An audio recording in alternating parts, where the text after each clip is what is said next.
Hi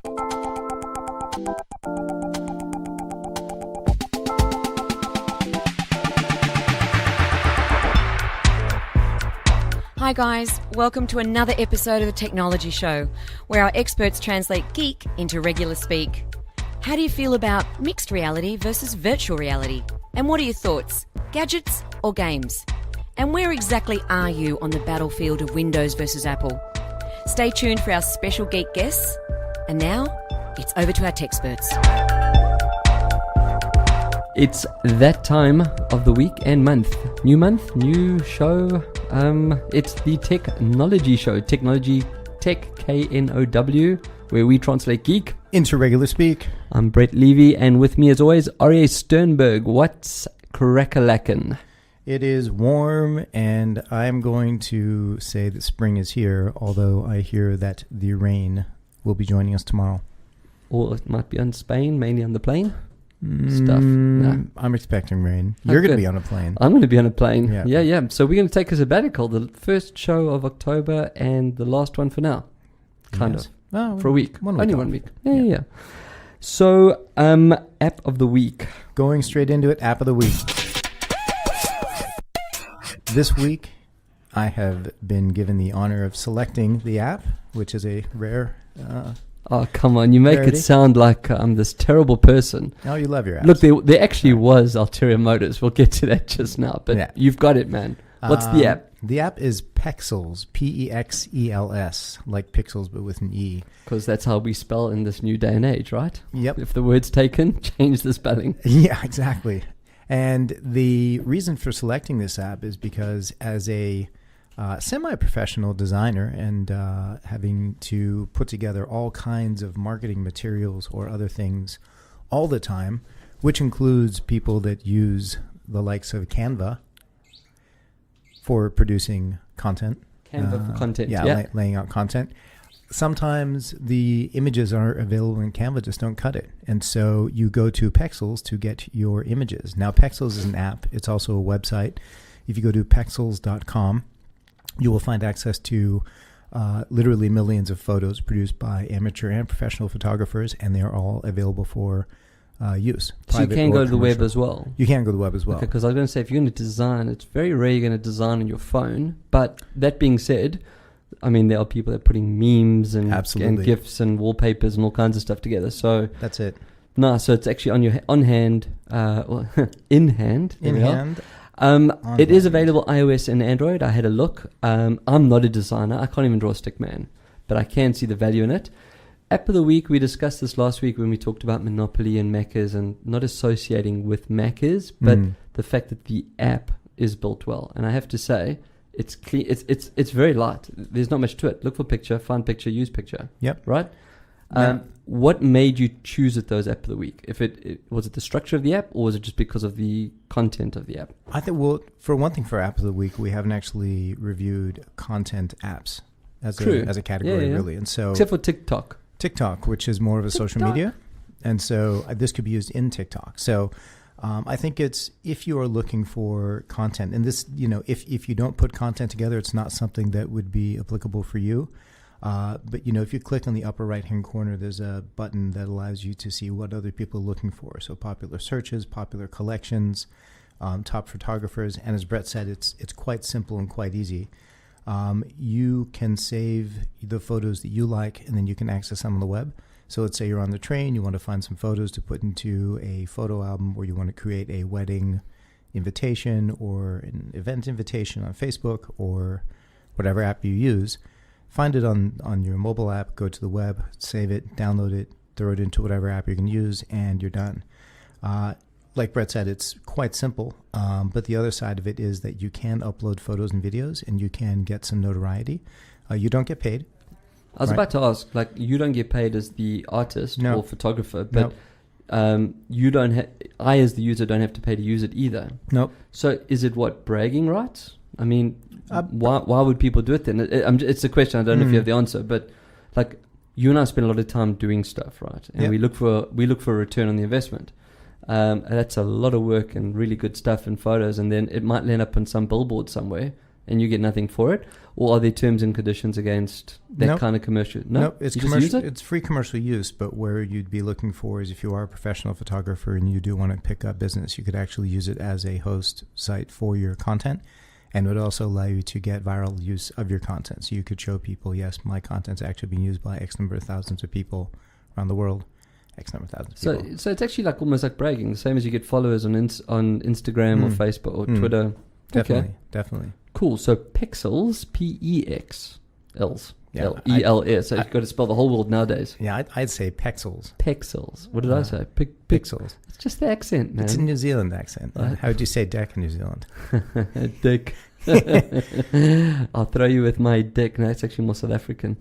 Screens with a Z. No Greens. Just jumping right into it. And I know Brett's been waiting. I kind of almost think this is going to become the Brett show, and I'm just like putting a precursor out there. You're going to have to just tolerate my bouncing smiles, happiness, I assure you, excitement. I have commentary. So let's tell everyone why I've been waiting. What am I holding in my hand right now? Dun, dun, dun, dun. I am sporting the new iPhone XS. Now, I have to say, I now know why Tim Cook and Steve Jobs before him came out on stage every year and said, this is the best iPhone we've ever made. I mean, they always start off the conversation or the presentation like that. When I looked at the X, the 10, depends how you want to call it, last year when it came out, I was incredibly impressed with the design. The reviews weren't so great about it. There were a couple of niggly problems as you would expect with Ring, so I didn't upgrade. I waited. Like you do with in iPhones, you get the 6 and the 6S and the 7 and the 7S. So I've waited very patiently for a year. I have to say this phone is incredible. It's not because I'm a fanboy. I am a fanboy. We talk about that all the time. But self-ping. First of all, it just fits so well in your hand. It's rocking the most amazing OLED screen. That was the cue for the Android boy to rock in and say, Samsung's had OLED for, I don't know, 2, 3, 4 years already. I don't even need to say it anymore. Okay, there we go. Funny enough, just to quickly digress, while the people in the queue, I don't know where, I think it was actually in South Africa, Huawei handed out power banks, cell phone chargers while they were sitting in the queue.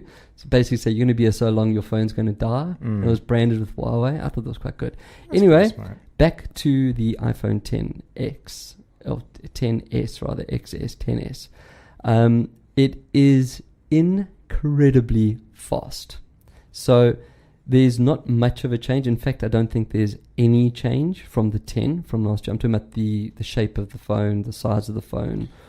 I am going to call out that I did say that the iPhone 10S. It's a hard one, eh?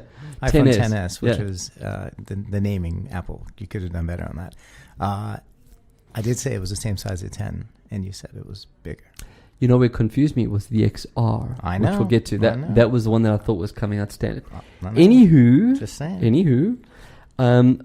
What's really amazing, and again, this is not new. If you've ever owned a Plus, then you'll know that the screen, although the phone is smaller, but because it's edge to edge, it's actually bigger than the Plus. Now, I had the Plus before this.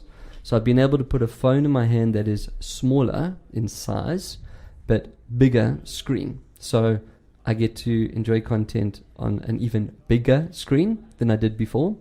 The battery life is incredible. I haven't had it that long, but I have used it and connected it to my watch and connected it to my Jabra Bluetooth headsets and my keyboards and my phone and everything else. And I get an easy day out of it, which I never got on my normal phone. Now, we do need to call out that iOS 12 is likely a lot to do with that. The battery power as per the ratings is less than the iPhone 10. Yes. So, but iOS 12, as you said, has got a lot to it. And if you upgrade iOS 12 into the older devices, there's a lot of commentary that they're seeing better performance as well. Yeah. Which normally it's the other way around, right? You go to the new iOS and your phone goes worse. In fact, Apple's got a nice little lawsuit against them for that. I think it's like billions of dollars. The other big upgrade, I don't know if the 10 had this, but it's now got stereo speakers. The earpiece is now a speaker. So when you're watching content or listening to a phone call, it's really loud. It amplifies out of the bottom speaker and the earphone speaker. And I just love it. It's just that simple. There's no real features of the phone that makes the phone different to the 10, except for the process, the inside stuff, right? Which you would expect. But yeah, so far, so good. Oh, there is another thing. Dual SIM. So Apple on their Watch 3 experimented with the eSIM concept. They've now put that into the iPhone XS. So you can get 2 numbers with a virtual SIM. Now, is that available here now? I don't think it's available in Australia yet. Yeah. They're only doing the watches. So the watch does get the eSIM function. Yeah. And they've even taken as far as for China, where eSIM technology won't work, they've put a dual SIM in. So you can actually get 2 SIM cards. So globally, everyone will have the opportunity to have 2 SIM cards. Which, people might say, why? Business, you walk around the city, you see people, dude, you're crunching things on chockies. We haven't even been offered chocolates. Have you noticed that? He's sitting here crushing all these, and now licking his fingers. So really? Good. So good. It's okay. I'll carry on holding my Call out iPhone. to Reese's peanut butter cups, man. You guys, I don't know when you started. Reese's Peanut Butters disturbs even the most serious fun podcast. Now, there is a spec you didn't call out that I'm surprised you didn't know about. What? Tell me. The camera with the DSLR stuffy. No. Okay. IP68 waterproof. That is an improvement. I personally am so anal about my phone and water and dust. In fact, here's a shout out to Celeste. When I go to rock concerts, I used to put them in a little plastic zip bag so that if it did rain, I got wet, but my phone didn't. That is a very big improvement. You can literally now drop your phone in the pool or the toilet or wherever it is that there's water and not have a panic attack. Yeah. Now, but Samsung and Huawei have had that for a while as well on some of their devices, even Sony. It's true. But it's a feature. It's a good feature. Yeah. And what about the best feature of all this? Brilliantly low price. Yeah.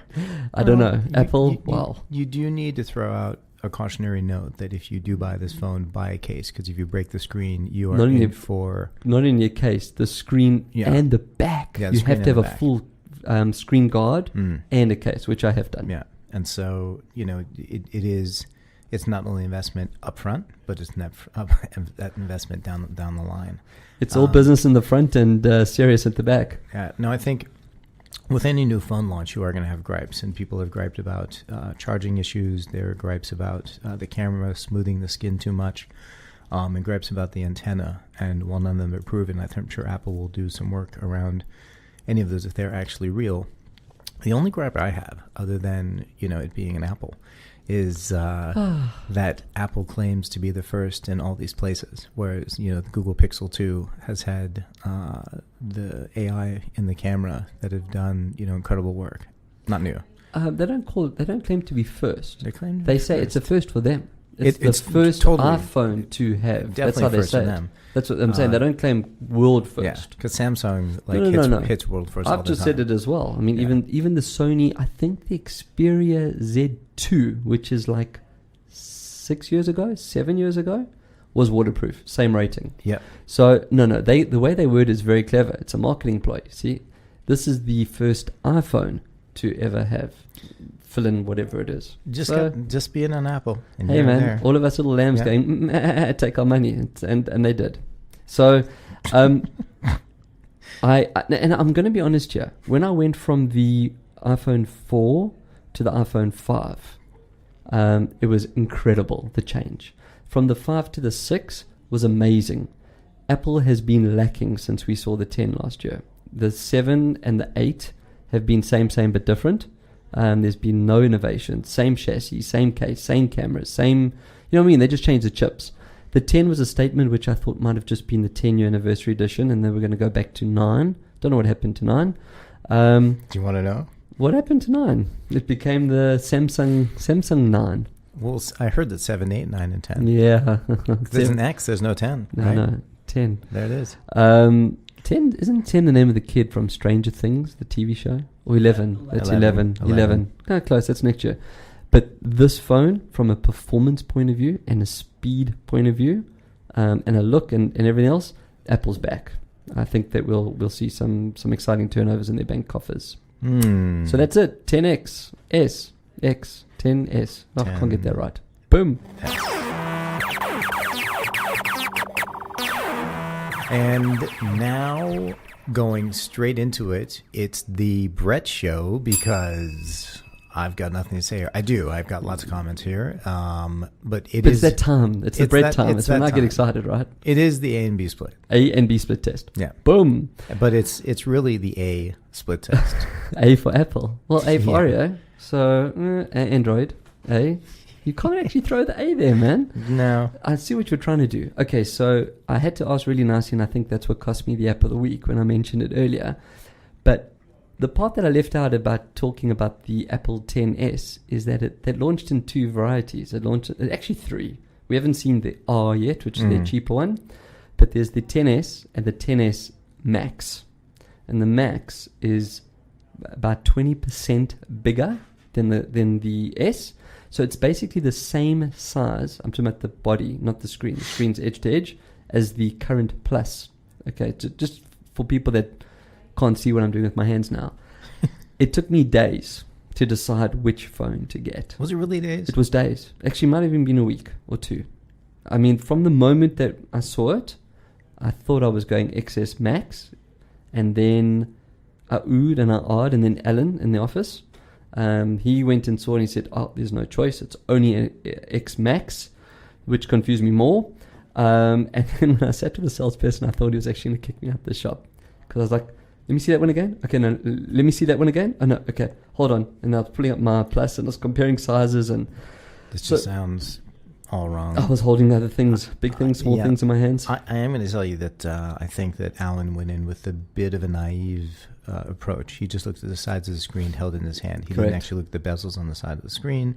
He didn't actually look at the size of the icons on the screen and what actually happens on the screen. Correct. And you're not, right. Right. It's not necessarily. It is more screen space. It's more screen space, but for using the phone, it's exactly the same. Yeah. You're just holding a bigger device. Apps aren't made differently for it. You know, it's the same screen ratio, right? Yes, same screen ratio, and that's why it's a 20% bigger all round. So it's almost like an iPhone for old people. Oh no, he didn't. Oh. So it's the A and B. We're trying to help people make the decision. I'm going to try and go through my journey and as to why I made my decision. It's not the right decision. It's the decision I made. Okay. Besides the first thing, there's price. On a contract, $10 a month more, that goes out the door. It's $10. It's not a $30 or $40 per month charge. It's 10. So price is not an issue. The Max, I'm just going to call it Max and the S. Okay, and we know which one we're talking about. Can't believe so prices. If you're buying if you're going to make, if you're sitting there, you're now sitting ready to sign. And also, Optus has a really good deal at the moment. It's like $90 a month, which is the same as a Note. It's not like what we were thinking. It's not insane craziness. So let's throw price off the table. That shouldn't be your reason to buy it. And the upside of the bigger one, besides its size and screen res, which we'll get to now, it does have a bigger battery, which means it will last longer as well. So you're paying a little bit extra, but you're getting quite a bit more in that sense. It is exactly the same size body-wise, chassis, as the Plus, but it's heavier because of the wireless charging and the glass on the back. The reason that I went for the small one was very simple. One, it fits into my hand and my front pocket quite easily. It's almost the same size as a normal sized phone, the normal 6 or the 7. It has a bigger screen, and I'm talking about the screen area in total viewing, than the Plus range, the current Plus range, 876. So you're getting a smaller phone in dimensions with a bigger screen. Okay, so if you're happy with the Plus and the size of the screen and you've never looked at it and gone, if only it was bigger, then put a 7-inch tablet next to your head, then that's what you do. However, if you use your phone for mobile gaming and video consumption, in other words, Netflix, YouTube, high definition content, then you might want to consider the Max, because 20% bigger is 20% bigger. It's now a viewing screen. Yep. So I sat there, I sat there for 30 minutes. I think the guy was eventually about to say, I'll buy you the freaking phone. Just please get out of my shop. I want to go home. Which Apple store are you at? I was at the Apples. Optus. I did it on a contract. No, I don't have that cash to lay out up front. I did the contract thing. I just upgraded my contract. I'm going to summarize it so we don't run out of time. Very simple. They're both incredible devices. They are both spec'd exactly the same, except for the battery and obviously being bigger. Same chip, same processor, same camera, same software, same. If you have smaller hands, if you prefer to carry your phone in your front pocket and be able to use your phone with one hand, you go the XS. If you're all about content, someone actually made it very bad. If you drive a lot and you use your phone as a GPS, it gives you a much bigger GPS screen as well. So content and GPS for traveling, go with Max. But either way, go with one of them because they're awesome. So it's very interesting is... you didn't let me wrap it and get off on a high note. You're about to bury it. No, Okay. no burying. Just the little bits and pieces here is that if you're doing a breakability comparison between the Max and the S, the Max comes up as a medium risk and the S comes up as a high risk. And the reason for braking, the primary reason is if you rock it face down or face up, the Max has a much higher likelihood of braking. I don't know why. The Max has a higher likelihood. The S. That doesn't make sense, right? It's got less screen, less everything. Looks like unless impact gets dispersed over a larger surface and therefore dissipates. Yeah. Welcome to the Scientology show. And actually, you can't say Scientology, science show. Yeah. I don't know. From a face down drop, the S had a 10, the Max had a 7. From a back down drop, it was a 10, 9.5, and from a corner drop, the S had a 10 and the Max had a 3. So people, do not drop your phone. It's just that simple. Basically, yeah. If don't drop it. What $2,000? I think outright is $2,000. It starts, yeah. Yeah. However, the R is coming in at in Australia, it'll be about $1,000. That's 740, I think, US. And so it'll come in at $1,000. And beautiful colors, huh? Cool See that colors. orange and that blue? Yeah. Amazing colors. Anyway, so that's the A and B split test.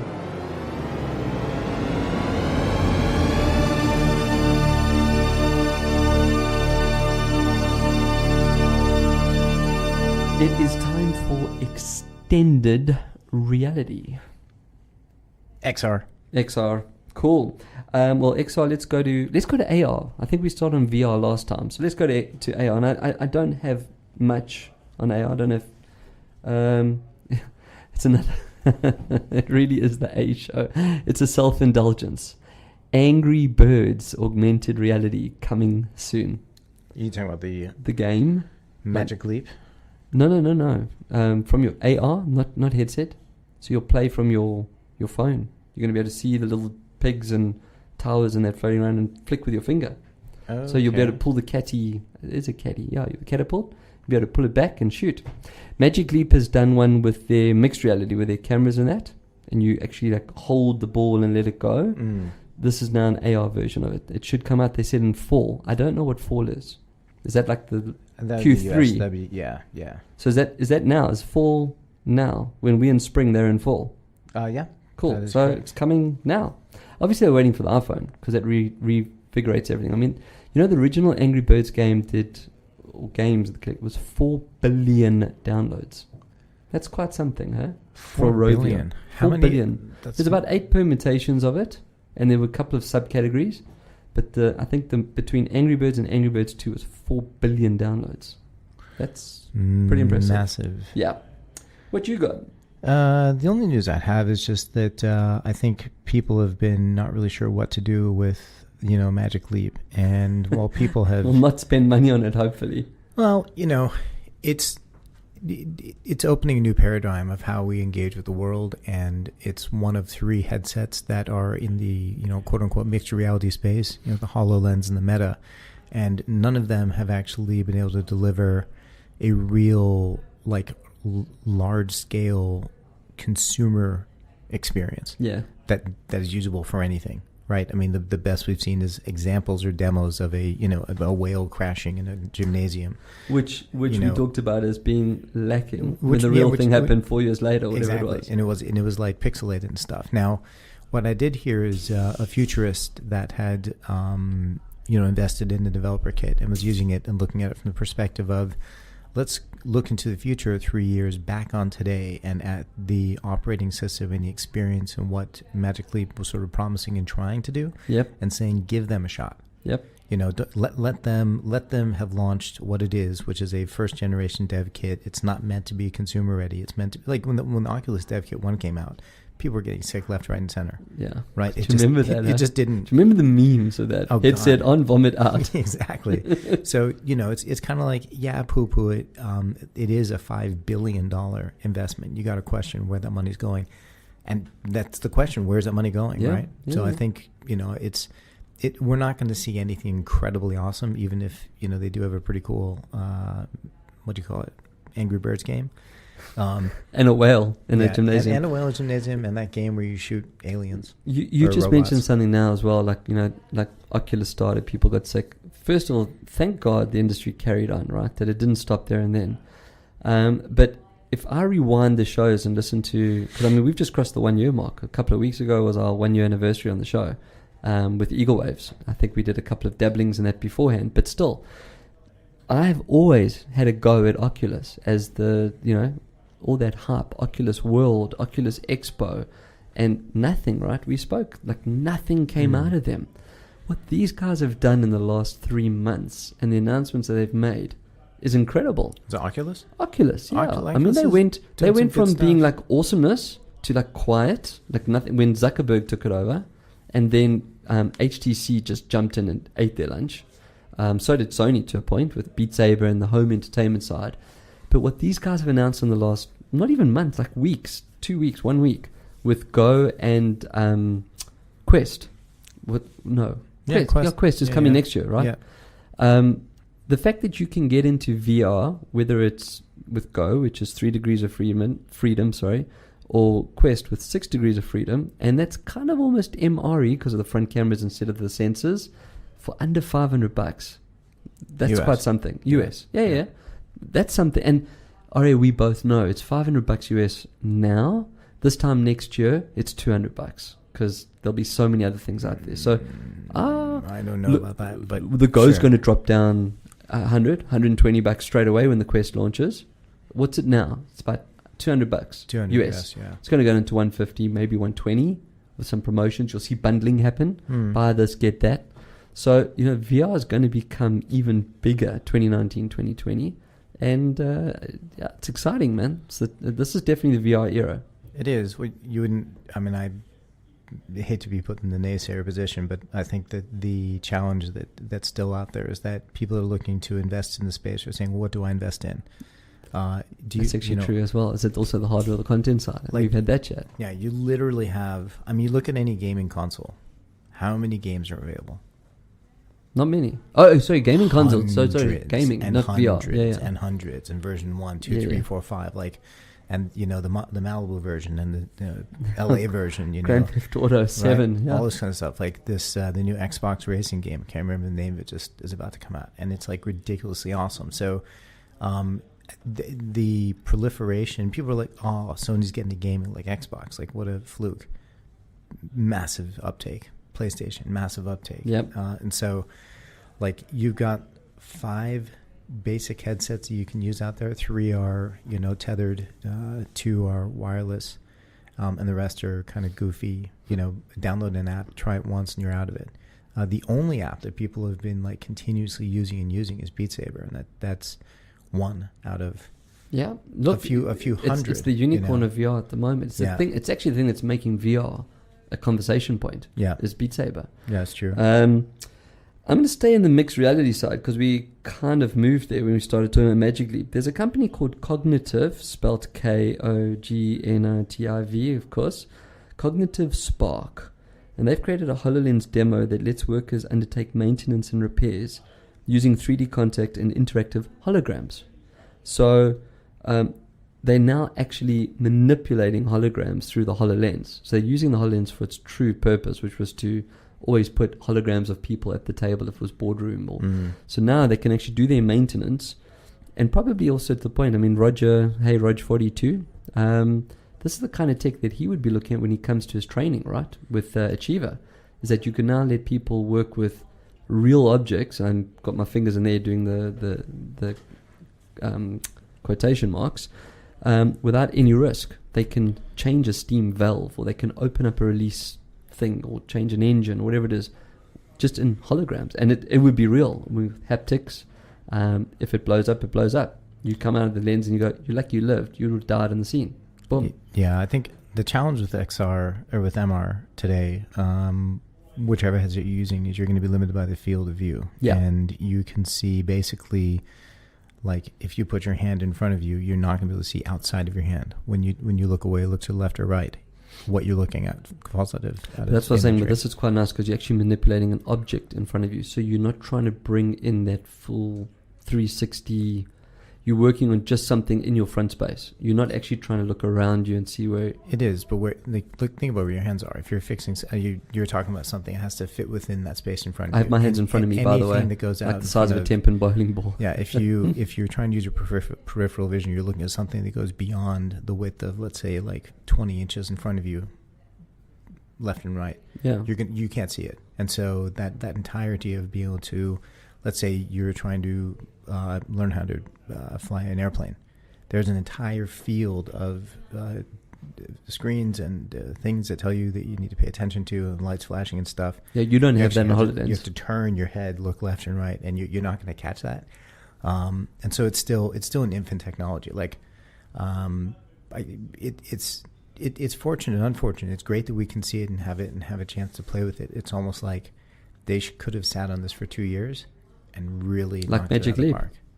Yeah, Magic Leap's still there. That's the problem. You've got to get out there in developers' hands. Like Magic Leap's kind of hoping people will be developing for it and putting things together. But they're, having Magic Leap glasses on and being able to put a screen in front of you, a screen to the left, a screen to the right. It's almost that infinite screens capability. So you could walk around your room and have a screen on every single wall.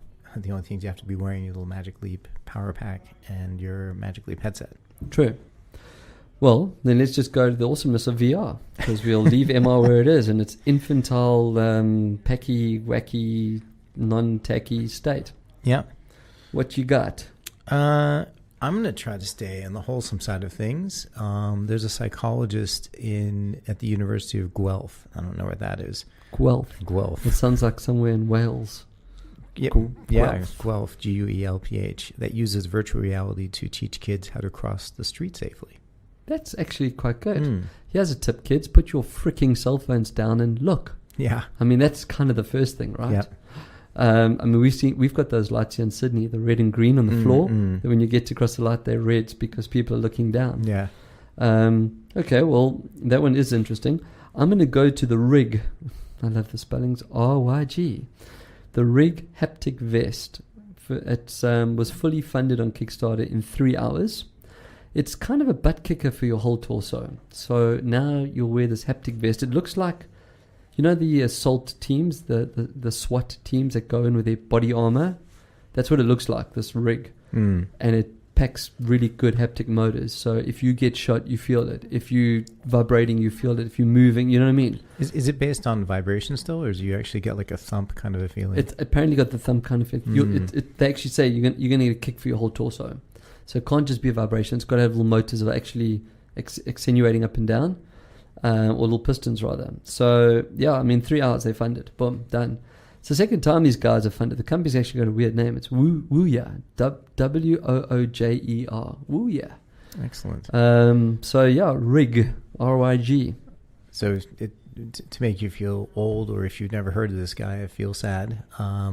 Tony Hawk, who is now 50 years old. I know Tony Hawk. Yeah, skateboarder. Pioneer and entrepreneur. He's done all kinds of stuff, but he has a 360-degree loop ramp, which is a nearly impossible trick to run on a skateboard. And so he did a live broadcast a couple weeks ago where anyone in XVR could jump in, and he would do it. And then there was an 11-year-old, Gavin Botcher, who lives near him in Oceanside, and then a Brazilian named Felipe Nunes, who has lost his legs at 6 and been skating professionally with prosthetics, but they're both going to give it a shot. Or they gave it a shot. I actually don't know what happened, but I'm sure they made it. Yeah, because I have seen that on one of the shows before. The guy's done the loop. Oh no, I saw a guy run a loop. He practiced and practiced, and he ran the loop. I mean, he got to the top a few times and fell, but he actually ran. I think And funny enough, I even remember it was Pepsi that sponsored it. You could Google Pepsi man runs loop or something, hamster loop or whatever, and you'll see it. Right. I've got something. We're talking about Beat Saber. Get ready. Oh, God, I'm never going to see Aria anymore. Get ready for Rave Runner. These guys have brought out a game now. There's not much on it. I tried to find bits. I saw a couple of screenshots. But they've basically coming after Beat Saber. They want to be the next Beat Saber. It's a platformer type game. Think of like Subway Surfer. You know when you run into the screen and you'll be swinging your hands and swishing and swashing on colors and stuff that comes past you. Do you think rave being rave music? Doof, doof, doof, doof. Off you go. Do you think they're trying to do just a beat off? They're going to beat off Beat Saber. Cam's just checking you out, man. This is a family show. Jeez, like Cam, I'm sorry, you know. I didn't mean. They definitely are. They're actually not even. They're not even hiding that fact. Yeah. They literally are coming to dethrone Beat Saber. You know, this is one of those things, unfortunately or fortunately, and otherwise we wouldn't have innovation. But what Beat Saber did, and how they made everyone suddenly, all of a sudden, realize what VR was with the arcades. Remember they did that whole world.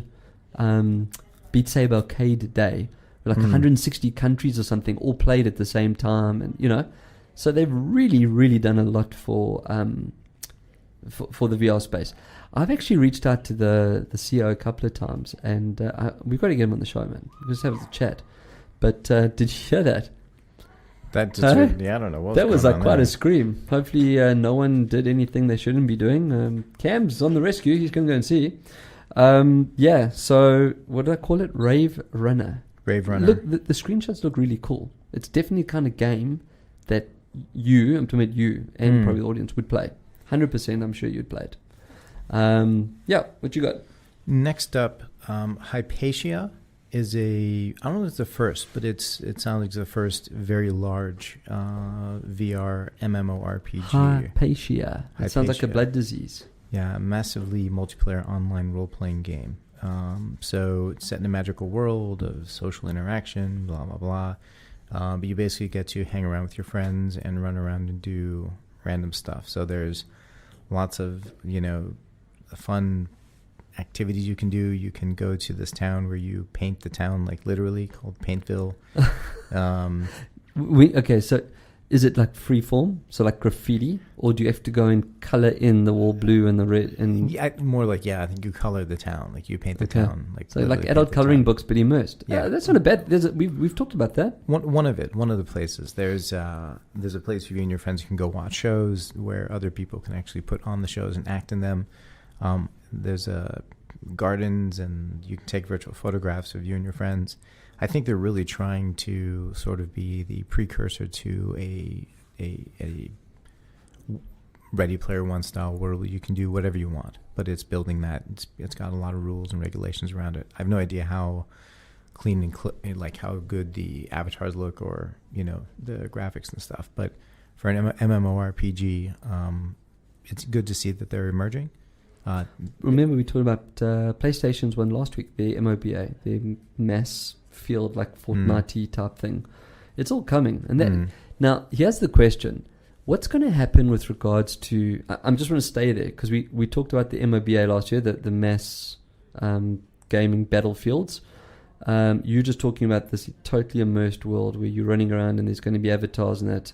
Together, these both are straight out of Ready Player One. What happens with things like esports? So esports is still pretty new. I'm again doing the quote marks in the air. It's not new from what it is. It's new from the fact that it's being recognized and people actually paying money to go and watch people play games, and that it is an entertainment sport venue. Like you would go and watch a game of rugby, you can go and watch a game of Dota or CS. Okay. What happens with virtual reality? So let's just try and fast forward, or maybe a prediction or two, or maybe you've got an opinion on this, I don't know. But let's go 4 years from now. The hardware's affordable. The internet speeds are awesome. Oh wait, we're in Australia. Okay, 5 years from now. 10 years from now, the internet speeds are awesome. the developers have got it right in the sense of that feeling. We're wearing rig suits, gloves, so we're totally immersed. How do you spectate that? Do you have to go into a headset now to watch? But if you were, why would you? Why wouldn't you just play? Is esports going to be the quickest, biggest industry to grow and fall within a short period of time? Exactly the same reason why Twitch exists. But Twitch is not VR though. That's what I'm saying. You're not inside that experience. But you're watching. It's a conversation. I don't have a view on it. You play paddle. Yeah, badly. You should ask me last night. Well, but you're better, do play. You're better than others, and you have told me very excitedly how you're able to kick some other players' butts, and you have natural skills where others don't. And those players that are incredible to watch in tennis, Serena Williams, right? You pay money to go watch them play for a reason. So there's no reason why people in VR or out of VR, and considering, like you said, jumping ahead, we're going to have full body tracking, we're going to have haptic suits, everything. So to be able to see people that exhibit their natural skills in that space, you're going to want to watch those people that are incredible world-class champions. But do you think then what we'll do is be watching it from their POV? So we'll be immersed and running with them? Or are we just going to be still sitting on the sidelines? People are going to get sick. You're going to be on the sidelines. That's what I'm saying. But you can be wherever you want. But now what happens if you don't have a VR headset? So you've got the likes of Uncle Rick's Spacetime, which allows you to be in any device, whether it's a 2-screen, if you're looking at your phone screen, if you're looking in 3-dot VR, fully immersive VR. And so it's going to be the opportunity where it's not going to be reliant on the technology you have. It's going to be on basically what you have the access to. Yeah. And it's like, we've got esports now. People are still like, are you mad? Yeah. You're going to sit and watch someone play a game. And my response to that is, you sit and watch someone play soccer, Oh, yeah, it's the biggest game in the world. Actually, you're wrong. More people tune in and watch a Twitch massive tournament than watch a soccer game. Yeah, correct. Absolutely. So they lose that argument. But with things like VR, I'm just trying to see myself being immersed to watch other players that are immersed. And how does that feel? Because you're in an immersed environment without the actual do. You know what I mean? Anyway, it's just something I was thinking about. Like, how do I participate without participating? That in 2D it's easy. I sit watching a monitor and I get to see whatever they allow me to see. I don't have control. Within VR, everything's moving in different directions. It is. Where do I look? Think about this. In VR, let's say people are engaging in the sport and that sport is happening over there in a space in front of you. They're playing tennis. They're playing, they're jousting, right? Yeah. Yeah, that's a good example, actually. Right. So they're jousting and you're watching this jousting thing going on. You could sit back, say, okay, I'm going to lean back into my super racer sports car, put the jousters as holograms on your super sports car deck or dashboard. Watch them, watch them joust on your dashboard as you race your own game and have that happening. So you're no longer restricted by physics or by location or by space or time or anything. So the way we approach and the way we think about the reality that we're in, we think of it as a spectator sitting in a seat stuck, or as you said, from a point of view of a person playing or like a camera, as opposed to what if I take the reality out of that and say I'm going to be hanging from the roof. And then you think then if we did immerse ourselves in, okay, so that's a view. No pun intended. If we did immerse ourselves in, would we then appear in their way? Because if you think about it, when you go into the immersed world, you're there. So now you got the people jousting, you got the wall in the middle. I decide to go and sit on the wall like Humpty Dumpty.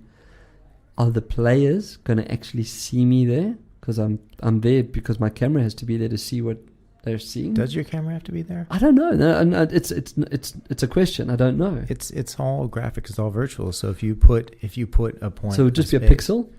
Not even a pixel. Like you're just saying, I want to be looking at it from that point of view. It would automatically be there because everything's generated. It's all computer. It's going to be really shit or really awesome. Depends on how they. But I'm thinking about the machine processing. Yeah, when we played against each other in the time traveler with the VR studio. Okay. We saw each other, and every object that we touched, played, engaged with, we saw. So if you introduce another object or camera or something in there, then and there's an interactivity going out. I don't know. Well, let's see.